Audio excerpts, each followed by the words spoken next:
एक समय की बात है, सुहासिनी जो काफी मोटी थी, काफी दिनों से अपने इकलौते बेटे कार्तिक की शादी को लेकर चिंतित थी। अब उसके घर में कार्तिक के लिए नायरा नाम की लड़की का रिश्ता आ चुका था। इसके साथ सुहासिनी अपने बेटे की शादी तय कर देती है। कुछ समय बाद ही दोनों की शादी हो जाती है और नायरा बहू बनकर सुहासिनी के घर आ जाती है। सुहासिनी मोटी होने के साथ साथ काफी चिड़चिड़ी और हर बात पर अपनी बहू को डांटने वाली सास में से एक थी। एक बार जब उसने नायरा से चाय मांगी तो नायरा चाय के साथ साथ उसके लिए कुछ पकौड़े भी ले आई थी। तभी सुहासिनी उससे कहती है, तुम मुझे मारना चाहती हो क्या? वैसे भी मैं मोटी हूँ और अब तुम मुझे तेल का खिलाकर मुझे भगवान के पास भेज दोगी। भगवान रक्षा करे मुझे ऐसी बहू से। इसी तरह नायरा जब कभी घर का कोई काम करती तो सुहासिनी उसे हर वक्त ताने कसती रहती थी। तभी सुहासिनी ने अपने घर में एक छोटी सी पूजा रखी, जिसमें उसने अपने आस पड़ोस के कुछ लोगों को बुलाया था।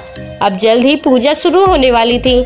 सुहासिनी ने अपनी बहू से पूजा की थाली लाने को कहा। तब शायद नायरा के हाथ में तेल लगा हुआ था, इसकी वजह से उसके हाथ से पूजा की थाली गिर जाती है और वो तुरंत ही रो रो के कमरे में भाग जाती है। अभी पूजा में बैठे सभी लोग सुहासिनी को कहने लगते हैं कि पता नहीं सुहासिनी अपने लिए कैसी बहू लेकर आई है, जिसे किसी चीज का ढंग नहीं है।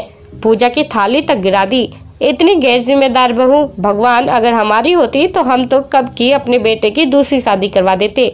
और हमारी मानो तो सुहासिनी तुम्हें भी अपने बेटे की दूसरी शादी करवा देनी चाहिए। तभी सुहासिनी दौड़ते हुए अंदर जाती है और अपनी बहू का हाथ पकड़ते हुए उसे बाहर लेकर आती है। सभी से कहती है, किसने कहा था मुझे मेरी दूसरी बहू लाने के लिए? तुम जानते ही क्या हो इसके बारे में? ये मेरी माँ भी है और बेटी भी है। जब मैं कुछ गलत काम करती हूँ तो ये मुझे डांटती है और ये मेरी बेटी तब बनती है जब ये मेरी किसी भी बात को बिना कहे ही समझ लेती है और मेरी डांट को भी बिना गलती के ही सहन कर लेती है। ऐसी बहू सिर्फ किस्मत वालों को मिलती है और मैं ऐसी बहू पाकर बहुत खुश हूँ। मुझे मेरे बेटे के लिए दूसरी कोई बहू नहीं चाहिए और नायरा जैसी बहू तो किसी को ढूंढने से भी ना मिले। कुछ रिश्ते मीठे होते हैं, बस बातें कड़वी होती है और हम दोनों सास बहू के बीच में इसी तरह का रिश्ता है। अपनी सासू माँ की यही बातें सुनकर नायरा सहम सी जाती है और तेज तेज रोने लगती है।